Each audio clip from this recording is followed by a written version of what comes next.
Hello, everyone. Welcome. Thank you so much for joining us today. We're very excited for today's webinar. We're going to give everyone a minute or two to get settled, get in here. So if you need to, go grab some water, go grab a snack, feel free to do that. And then we will get started in about 1 to 2 minutes.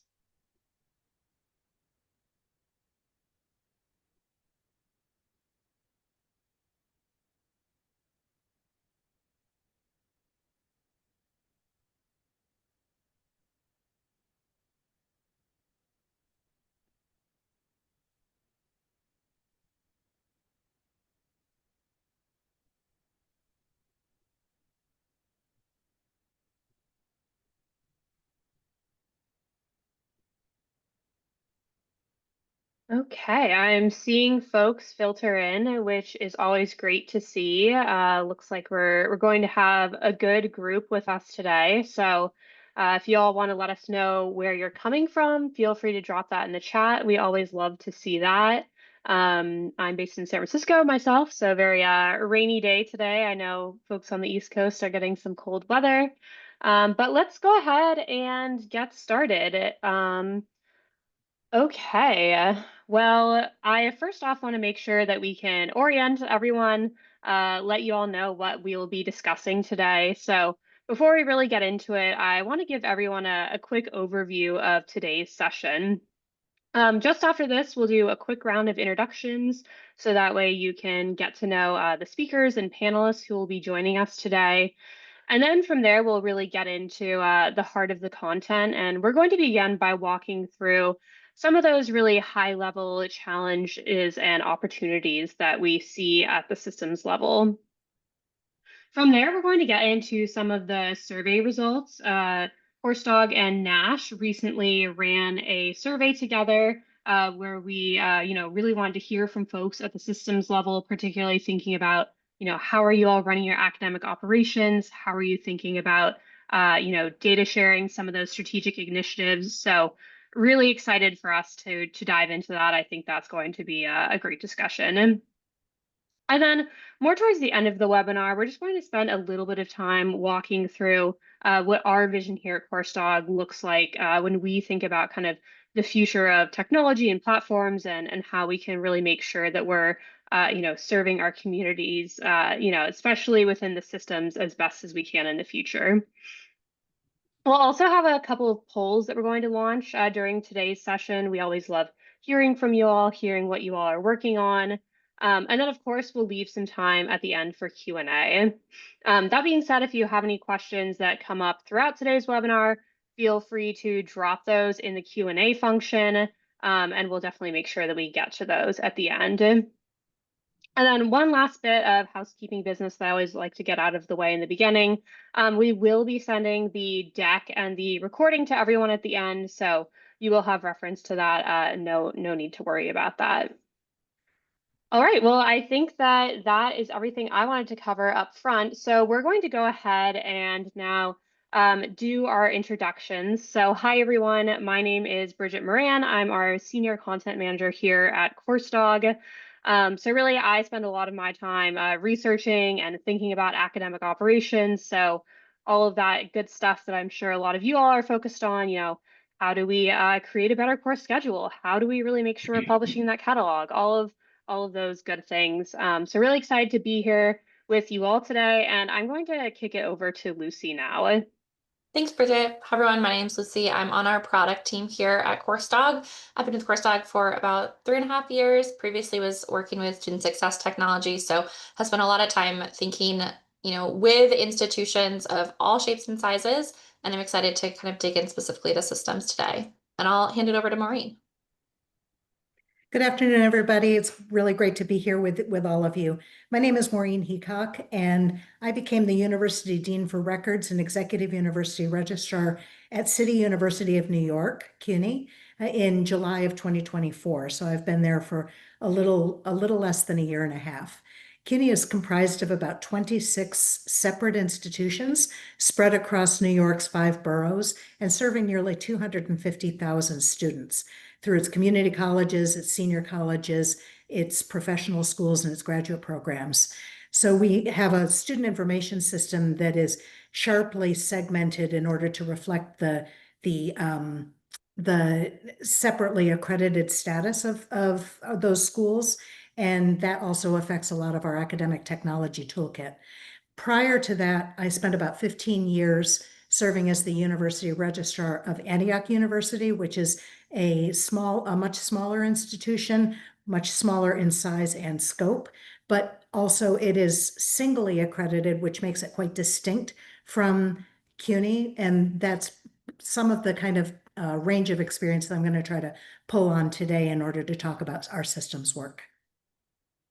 Thanks, Maureen. Yeah, I'm really looking forward to getting your perspective here. I think that, you just have so much experience, when it comes to working in the registrar's office. So yeah, really looking forward to that. And then I did also just want to let everyone know that Rico unfortunately is unable to join us. He had a last minute emergency come up. I know that he really wanted to be here today to really talk about his work at NASH and all, the great projects he's working on with their various system members. But hopefully he'll be able to join us next time. Okay, well, let's go ahead and get into things. So as I mentioned when we were walking through the agenda, we really just want to kind of set the stage today and kind of walk through some of the challenges and opportunities that we all hear about when we're talking with our partners that we work with at systems. I think in particular kind of how it'll relate to some of these survey results that we're going to talk about in a little bit. I know in particular, it really is a balancing act when we think about, centralization versus kind of respecting that institutional autonomy. That's really, a constant balancing act. And I know that there are really multiple factors at play that everyone is thinking about. But, that being said, at the same time, we also know that our system members, they really have some pretty enormous opportunities when you think about, sharing those lessons, sharing those resources, sharing those findings with each other. So really excited to dig into what that looks like a little bit more. Okay, so why are we all here today? Systems. We know that, the higher ed landscape in the US is incredibly rich. We have schools ranging from big to small, urban to rural, teaching focused to research intensive, and really I could probably spend the whole webinar talking about all the different differences that we see out there. But what I think is pretty amazing is the fact that, over 30% of institutions in the US are a part of a system. And, of course, they're all run slightly differently in terms of how they're organized. But I think this really presents such an incredible opportunity for learning. And then at the same time, we know that, it can be challenging to work within a systems context. For a system to effectively function, there are these shared structures, shared operations that need to be in place. But, these members, they're still really running with a very high degree of autonomy. They all have their unique cultures, academic offerings, ways of doing things. So really a lot to think about here. But before we really get too deep into things, I want to kick off our first poll question here. I think as we were just talking about, it really is kind of a constant push and pull between that centralization versus decentralization. So I would love to hear from you all. What are some of the bigger pain points that you're thinking about? And then hopefully we can kind of tie those back into, some of the survey results that we're going to discuss in a little bit.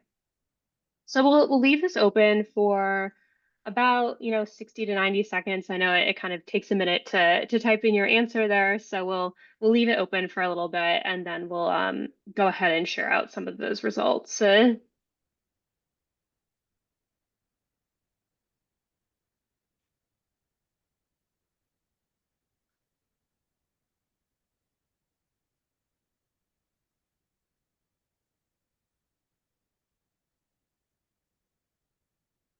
All right, I'm seeing just a couple of responses, so would love to hear from everyone on the line. Even if it's just a few words, a quick sentence, would love to hear your thoughts here.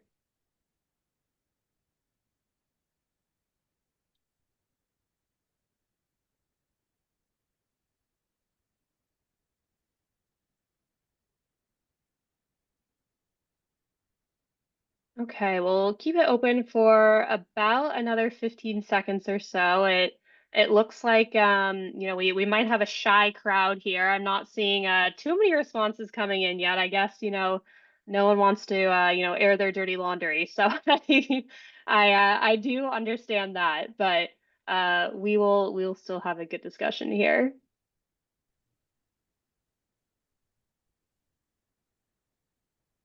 Okay.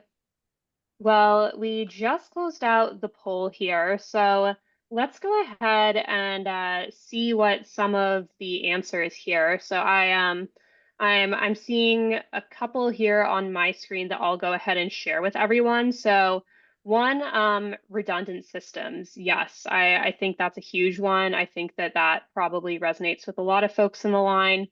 Another response I'm seeing here is alignment of strategies, resources, and priorities. Yes, I'm seeing head nods from Maureen and Lucy here.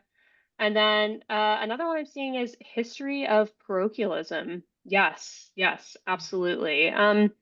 Lucy, any initial thoughts here? What do you kind of hear when you're working with some of our partners who are systems? Yeah, I think we definitely hear those echoed across conversations that we had. And, you made a comment about folks being a little bit shy. And I think that's one of the reasons why I'm excited to get into some of the survey results in a little bit, because I think we are really seeing that there's common pain points and commonalities across systems. And so I'm not surprised to hear that there's kind of folks are feeling tension between duplication of systems or, that struggle sort of, as you mentioned at the beginning, between individual autonomy and also broader systems level coordination. So not surprised to hear those. Absolutely. Maureen, any thoughts that you'd like to share here quickly?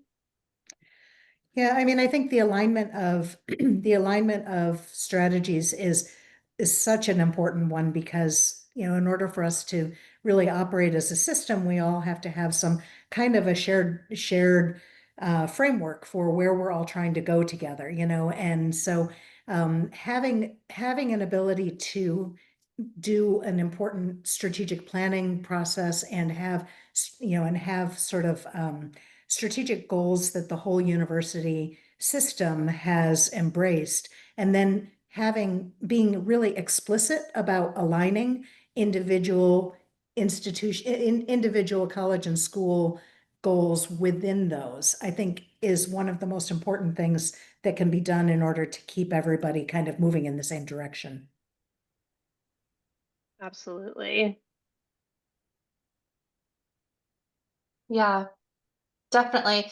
And I think as we heard in those couple of results that you shared it and through the broader survey, as well as to what you just said, Maureen, there really are some meaningful pain points that we hear when it comes to navigating that systems landscape.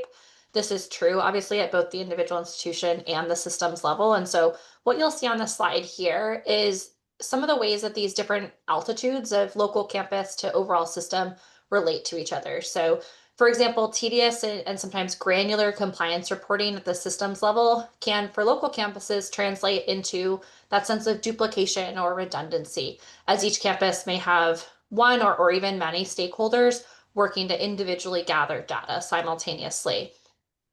On the other hand, while an institution may individually feel frustrated by what they interpret as a lack of autonomy, the system office is simultaneously oftentimes juggling any inefficiencies or regulatory risks that come from having a multitude of individual processes. So we can really understand how these challenges are impacting stakeholders at every level. And hopefully, I think we can also recognize some potential opportunities there. If we think about a world where data and insights can be effectively aggregated and shared across the systems and its campuses, the question we're really asking is what else could that unlock? And I think we here believe, after speaking, as we mentioned at the beginning, with many systems and campuses, that data accessibility and availability improvements have the potential to shepherd in really a whole new era of streamlined operations for systems. With streamlined operations, I think we believe that there could come improvements in student outcomes, driving equity and advancement across an entire region. And I'm going to kick it over to Bridget now a little bit to talk more about NASH and the recent survey results and how they connect. Yes, thanks, Lucy. So we're going to spend the next portion of today's presentation running through the survey that NASH and Coursedog jointly ran. So this survey was conducted across July through September this year, and all the NASH systems members were invited to participate. So definitely some great results here that we're excited to walk through today. I know that, like I said, Rico really wanted to be here with us today and tell you a little bit more about his work at NASH, but at a very high level, they're the National Association of Higher Education Systems. So they, work with kind of all of their member institutions to really advance those priorities that are important to systems. I definitely don't want to speak on behalf of their organization and all their great work they do. So I would definitely encourage you to check them out if you're not familiar with their work.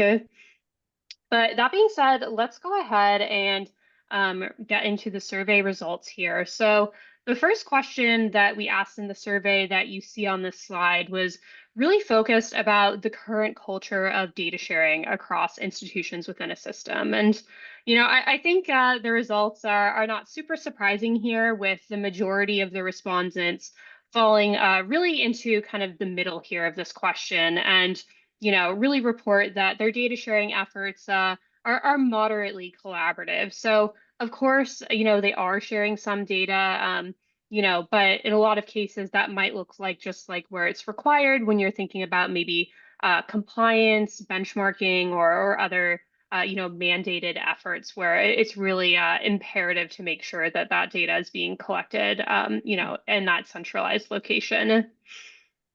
And then you'll also see that about a third of respondents reported that their culture of data sharing is fragmented. So this probably looks like, there might be a little more limited coordination in this case. And, most of the, member schools in the system are probably really collecting most of their data pretty independently. And I would say if I had to guess, this is probably reflective really of the systems that are organized in a more decentralized manner, and have a perhaps a little bit more limited oversight there.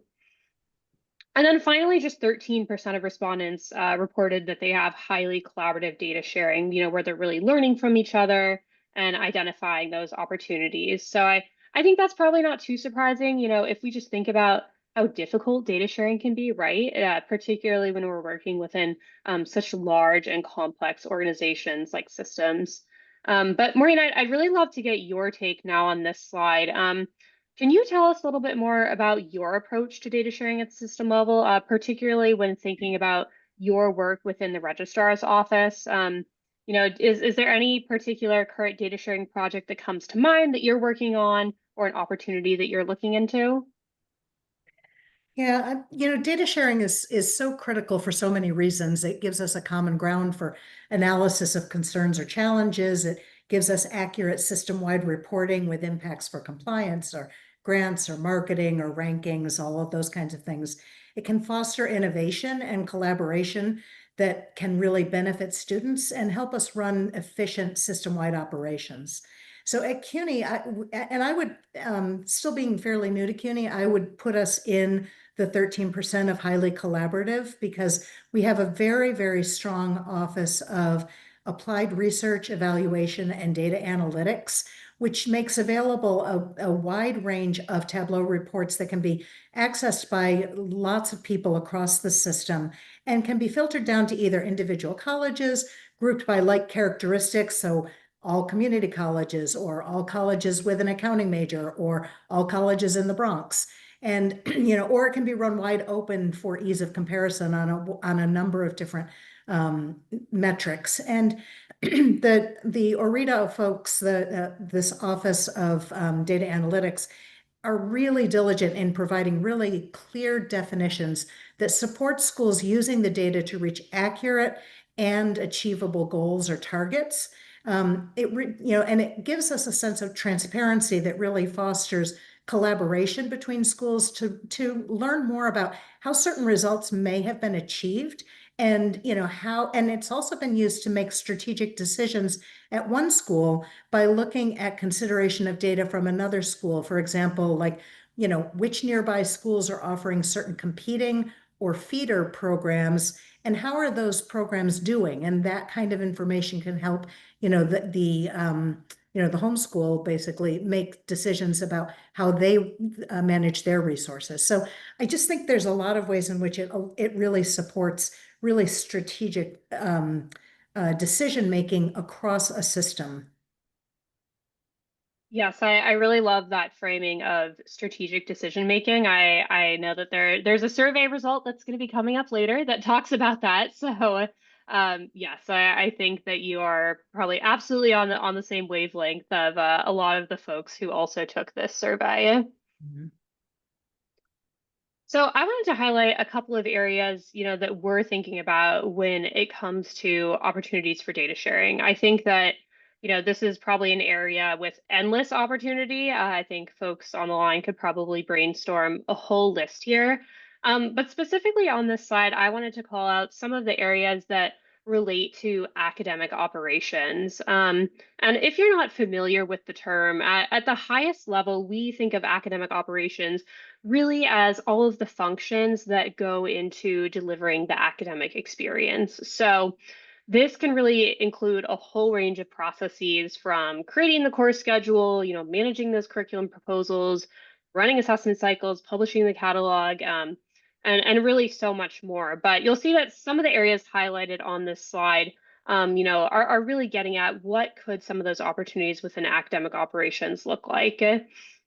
And the first one that I'll share here is related to assessment insights. So we know that many of the member institutions within the same system perhaps offer similar academic programs. So if we're thinking about are two or more of the institutions within the system offering the same program, how can really share those assessment findings of promising practices? If one school has made say really great progress, say, and maybe they're a bachelor's of computer science, how can institution B and institution C apply some of those findings and, perhaps replicate some of that success? And then the next one here in the middle, this is a big one that we spend a lot of time talking about, but how can we make sure that students get into the courses that they need? We know that course enrollment can be a major barrier to student success. And in fact, CourseDog, we ran a student survey a couple of years ago where we asked students about this very problem, and 6 in 10 students said that at some point during their time in college, they struggled to get into a class that they need. And oftentimes that was because, a course was already full when they tried to enroll in it. So how can we make sure that we're really matching students with those open seats, even if perhaps, it's at a different institution within the system? So again, thinking about if Campus A and Campus B offer the same course and Campus A has some open seats, could we perhaps use some of those seats to support students who were shut out of that same course at Campus B? And then finally, transparency for course and program changes. I think Maureen, you were just talking about that, thinking about how those schools, perhaps with feeder programs are relating to each other. And this can, probably quickly become very difficult to track. Most institutions we work with are making, they're sorting through perhaps hundreds of curriculum proposals each year. And this could range, from really small changes, maybe just a couple of words in the course description, but goes all the way up to, introducing entirely new academic programs. So how can we make sure that institutions within the same system are aware of, these more major changes that are being proposed? Particularly thinking about systems that have that common course numbering or maybe high rates of transfer between institutions within their system, making sure that everyone is on the same page and informed about what's going on there. Yeah, really great examples, Bridget. And we can zoom out a little bit here to take a broader look at the academic operations space. NASH survey respondents were asked how impactful centralization of various academic operations functions would be. And you can see the whole host of those options on the slide here. But what I'd like to highlight is that the three functions which respondents were saying would have the highest impact were they to be centralized are student pathway planning, faculty workload management, and course demand and enrollment. And those are those three bars sort of in the middle of the graph that are in a darker blue and are sticking out a bit further. And Maureen, I'd love to get your perspective here. So we know that academic operations is pretty all-encompassing, and we could probably talk for hours about how each one of these functions listed is important in its own way.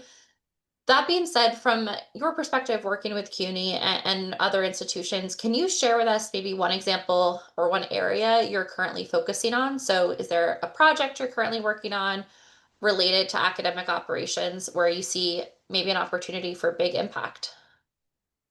Yeah, so CUNY recently implemented CourseDog's course demand projections to provide analytical support to departments in developing their schedules and adjusting them midstream. And there's really significant support from our chancellor and from our university provost to both to integrate and normalize the usage of CDP.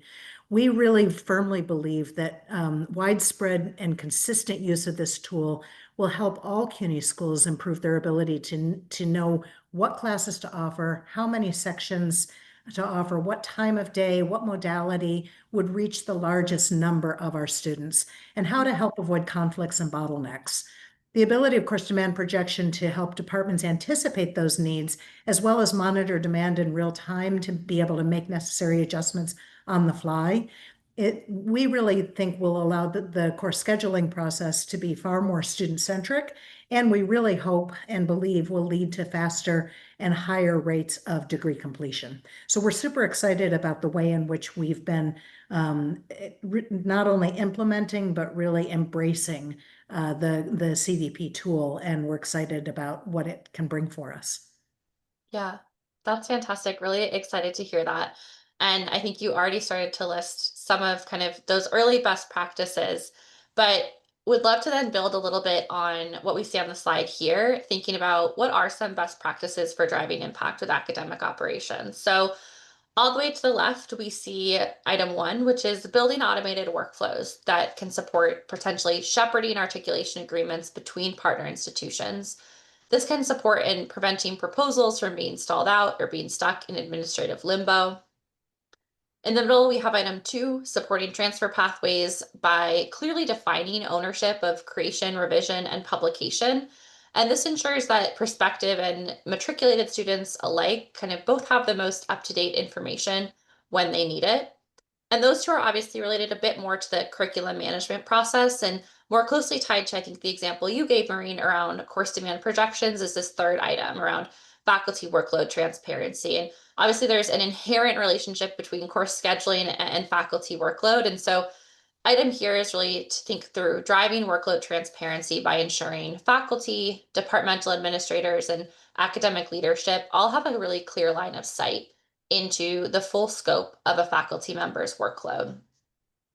Really believing that kind of one clear view can support in preventing overloading, which itself has a downstream impact resulting in last minute scheduling changes, ultimately harming student progression. And so ways that we can really support that student progression that you mentioned, Maureen, kind of across the academic operations space. And these practices are relatively straightforward at the surface. We can talk about them on one slide, but they each require different levels and supports of technology adoption. And so did go ahead as well and ask NASH members what hurdles they were experiencing. Oh, perfect. Thank you. In technology adoption. This was an interesting one because I think unlike in other answers where we saw some really clear trends emerging, the hurdles identified here are probably as varied as our systems community itself. And so we'll focus a bit on these top two answers of workforce capacity and legacy integrations. Those each capture just under 15% of the total, but we see a whole host of other hurdles that folks are navigating around the rest of that chart. And Maureen, I'd love to kick it over to you kind of for some thoughts here as well. So we know that legacy integrations and tools are a challenge at probably every institution in different ways, but these other factors are oftentimes also important to address. With your experience at CUNY, kind of are there any hurdles that you found particularly challenging, again, either at CUNY or at previous institutions? Yeah, that's a great question, Lucy. Of all of the issues that are, and there isn't a single one of these here that I think, doesn't present a challenge for us in a system context. But of all the issues listed here, I think I've done personally have done the most work around the challenge of standardization. And this is a place where it really matters whether you are a singly accredited institution with multiple campuses or whether you're a system of independently accredited institutions that are functioning together. In the former, singly accredited institution, it's not only possible, but it's imperative to settle on unified definitions, policies, practices, and procedures to ensure proper and efficient technology functioning. The challenge here really becomes your ability to foster robust discussions about existing differences and ensure that all constituents feel that the final resolution sufficiently, probably not perfectly, reflects their situation and their priorities. So that's on the one hand for singly accredited institutions. For independently or independently accredited institutions that make up a system, which is CUNY's situation, it may not be possible or even desirable to standardize in all areas. However, the more standardization can be achieved, the easier it is to provide training and support for each of the schools within the system. And often technologies can be implemented more easily and can operate at lower cost or higher capacity if they're not being adapted to fit the varying needs of multiple institutions. And system level reporting also improves with greater standardization. So working toward higher levels of standardization in this context really requires more in the arts of persuasion, risk-benefit analysis, review of use cases, and encouraging schools to think about whether or not their adherence to a particular practice is needed in order to support a key differentiator, in which case it really needs to be supported and maintained, or are they doing things in a particular way just because that's the way we've always done it? And that's a place where you can really productively interrogate and start thinking about how to bring everybody onto a more common platform. So it really depends, and it really depends on the kind of system that you're working with, the degree to which you can manage the standardization question.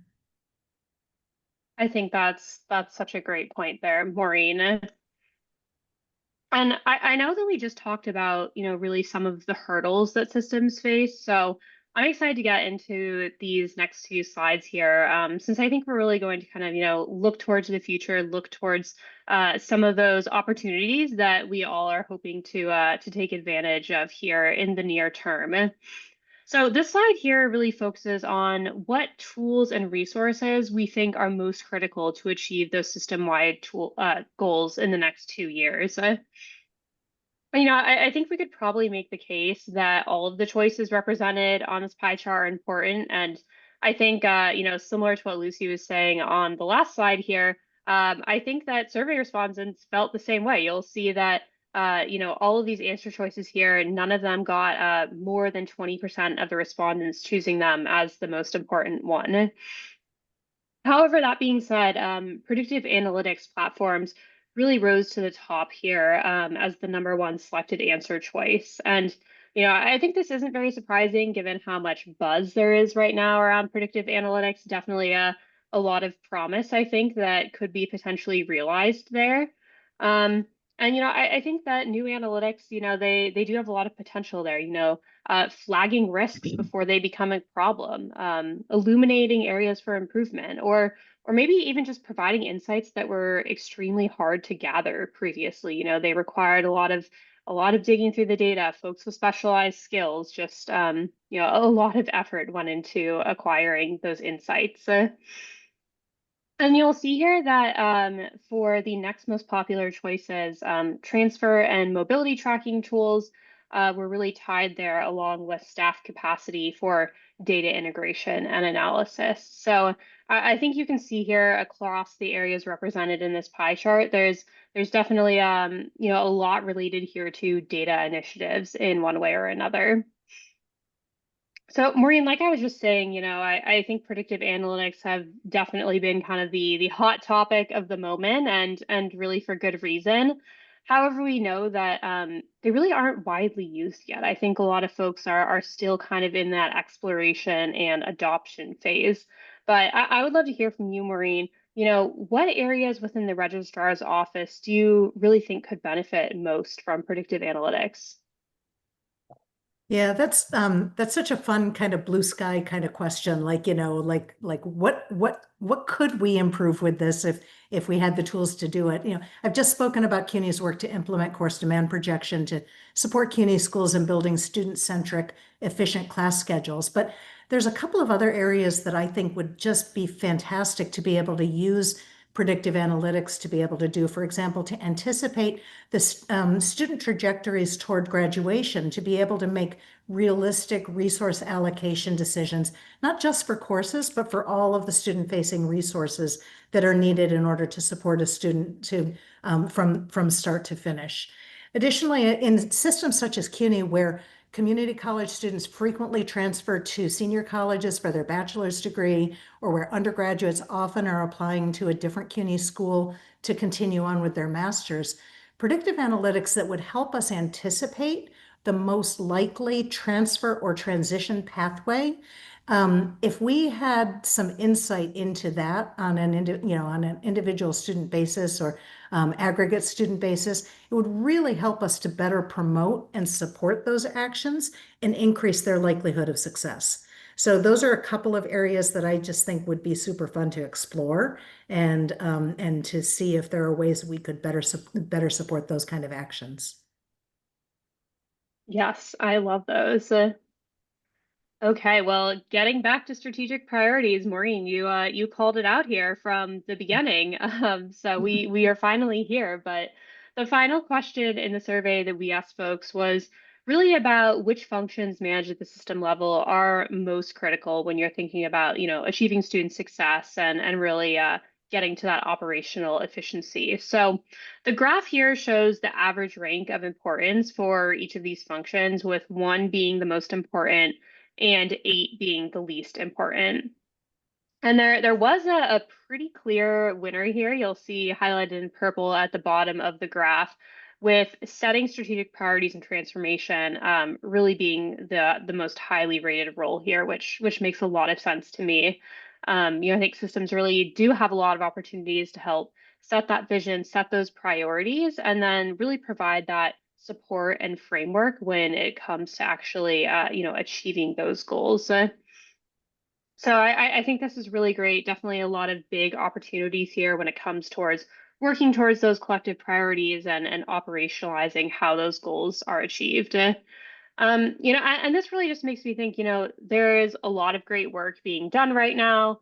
We've talked about looking towards the future a lot in today's session, but would also love to highlight, some of those successes that might kind of, get those wheels turning for everyone else here.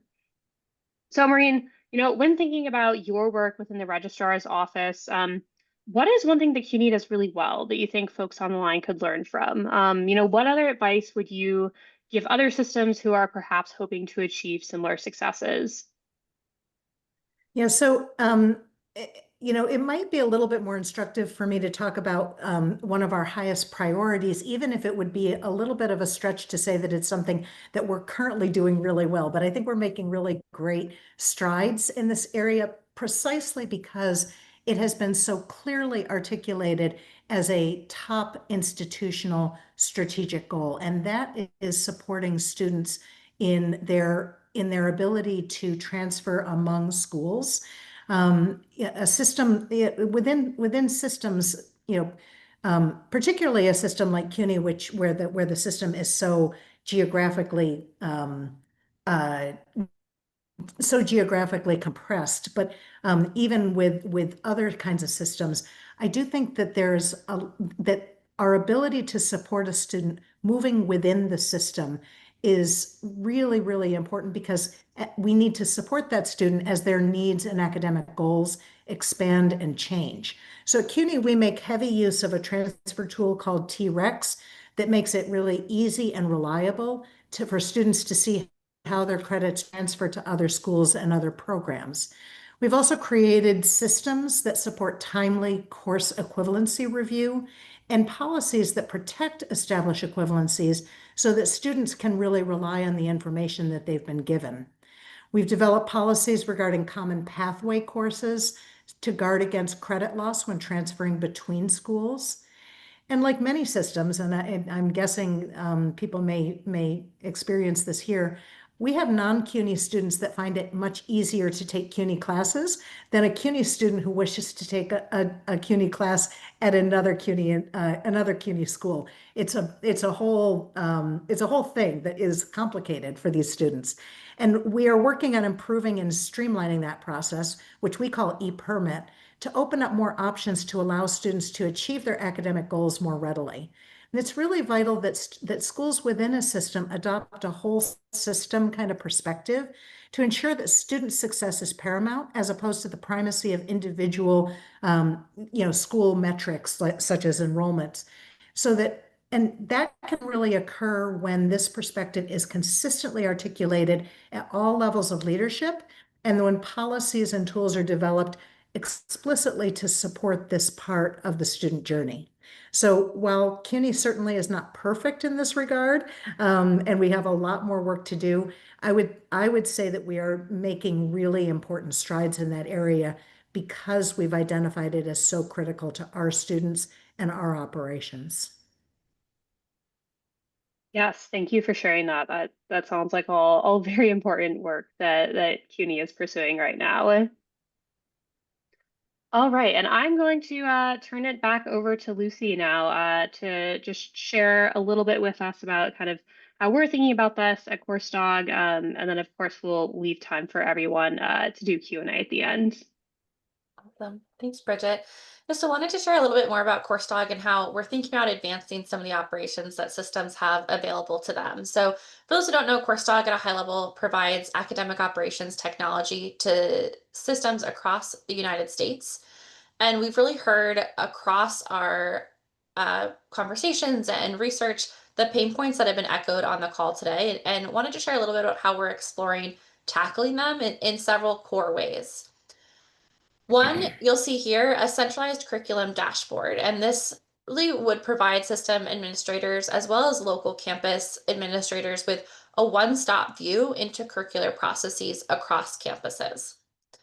In addition, we're exploring enhanced validations in line with common course numbering projects to really help institutions ensure that the Biology 101 course offered at a flagship campus is academically equivalent to a Biology 101 at a smaller or satellite campus. And of course, all of this would really need to be supported by flexible dynamic reporting engines, which Coursedog has long made its bread and butter in some ways. That reporting could then extend to additional domain-specific use cases. For example, recently we've been investing in research specifically around standardized accounting to really ensure and enable cross-system visibility and accountability.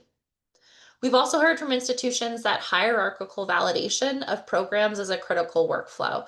So we've been exploring specifically supporting requirement and outcome review and validation for our systems partners.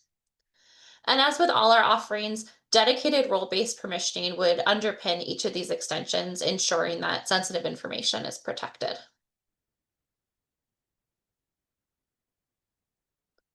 Thanks, Lucy. So we're going to launch another poll here. We really love getting live feedback from folks to hear about, kind of where are their top priorities right now. So let's go ahead and launch this poll now. Would just kind of love, to hear from everyone on the line right now, kind of what rises to top of the list for you? What are you thinking about right now? And kind of what are some of your priorities looking like? So again, we'll keep it open for about 60 or 90 seconds or so, and then we'll go ahead and share out the results so you can see what other folks on the line are thinking about as well.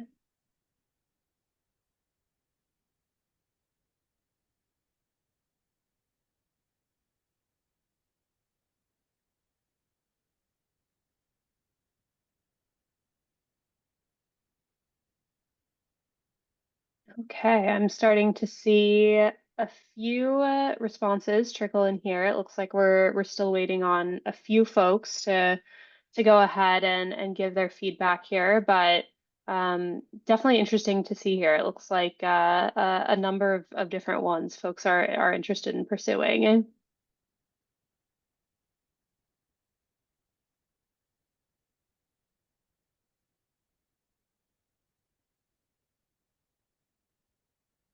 Okay, we'll keep it open for another 10, 15 seconds, and then we'll go ahead and share out the results to everyone.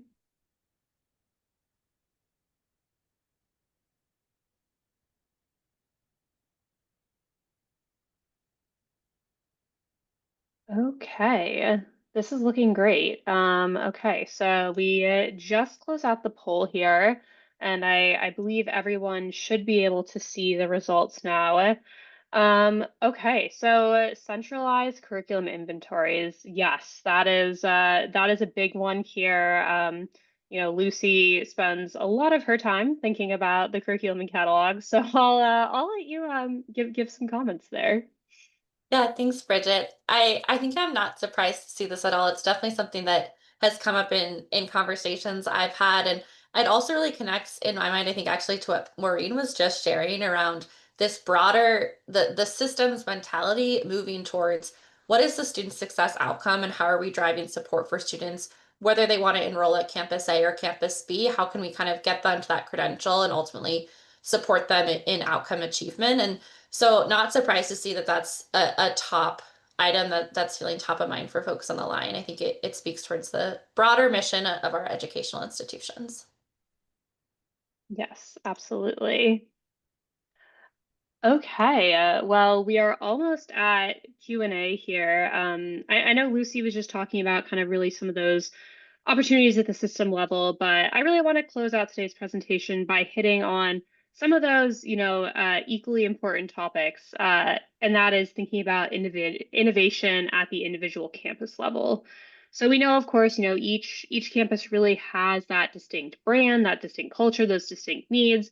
And we, of course, want to make sure that campuses can really meet their own needs without feeling restricted by, super rigid operations at the systems level. So the slide lays out just a few ways that we think about institutional empowerment. So, for example, each institution probably has a slightly different process when it comes to approving, new courses and new programs. Institutions are structured differently. We know that they probably have different committees who are involved, different bodies, different leaders who really need to, give their sign off and approval. So this is where flexible workflows we think can be really critical here so that they can be customized to allow institutions to be able to build processes that are reflective of how they operate. And then similarly, we know that each institution probably has a different approach to how they publicly present their information. So thinking about how can we allow them to use some of those customizable templates, forms, fields, really giving them the flexibility to be able to, not only accurately collect and display that information, but also make sure that it is, reflecting who they are as an institution on those syllabi, catalogs, public event sites, all of those good places. And then, of course, on these publicly facing sources, we know that it's important for institutions to be able to remain true to their brand and really be able to use those brand guidelines. So that way students are getting a consistent and cohesive experience no matter where they're interacting with the institution. And then finally, analytics. Again, this is one that we've spent a lot of time talking about today, and we know that, of course, there are a lot of opportunities for data sharing at the system level, and of course, for good reason. But we also know that that detailed insight into how an individual institution operates is also quite critical.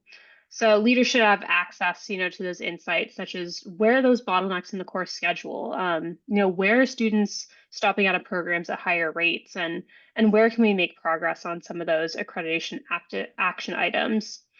So this is something that we spend a lot of time thinking about at CourseDog, and really hope that we can, continue to dive into this further with all of you, and think about, what collaboration opportunities really are there. So I'll hand it back over to Lucy now. She's just going to give us kind of a really quick overview for those who might not be familiar with CourseDog, and then we'll get into Q&A. So if anyone has any questions that immediately come to mind, feel free to start dropping those in there. Yeah, thanks, Bridget. So just a quick overview of Coursedog. We serve over 300 partner institutions, and we help them streamline their academic operations. So instead of juggling multiple systems, Coursedog is really aiming to provide one platform that's bidirectionally integrated with the SIS and the LMS to handle everything from curriculum planning to scheduling and tracking of outcomes.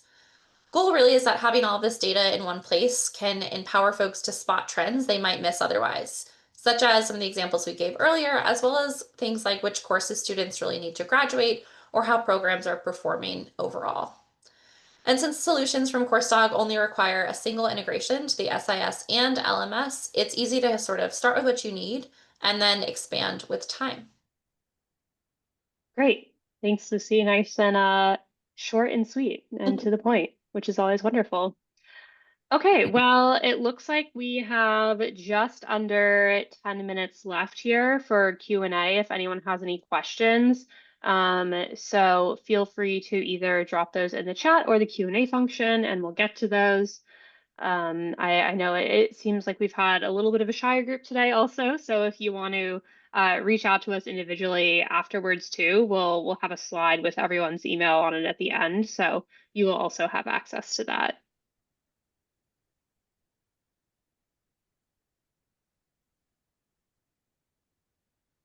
Okay, I'm not seeing anything come in just yet, but we will leave this open for a minute or two, so that way folks are thinking, typing in their questions. We have time to get to those.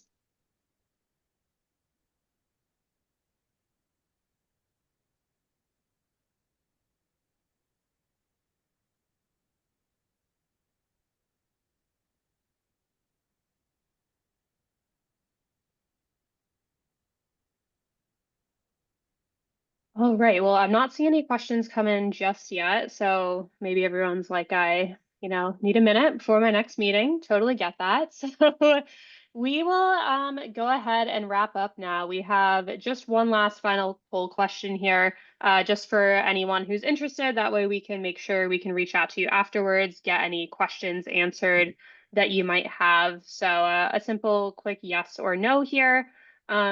But, I just wanted to say thank you so much to everyone who's joined us today. I always love having these discussions live. I think there's such value in bringing our community together.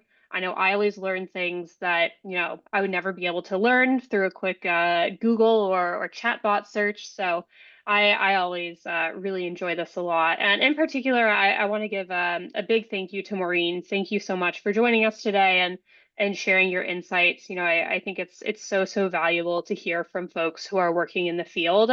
So thank you for spending some of your precious time with us today. Yeah, thank you for the invitation, and I found it really helpful for myself to be reflecting on some of these insights and some of these questions. So thank you for giving me the opportunity to join this conversation today. Yes. Thanks. Well, thank you so much, everyone. Like I said, I have our emails up here on the screen. So if anyone wants to reach out afterwards, definitely feel free to. We'll also be sending out the slides and the recording to everyone who joined us today, so you'll have access to that. But that being said, thank you so much, everyone, for joining us today. I hope you can take these extra 5 minutes back in your day to, maybe take a quick lap around the block, grab a snack before you get into your next meeting. But thank you, everyone, and hopefully we'll see you next time. Thanks, y'all. Thanks, everyone. Bye-bye.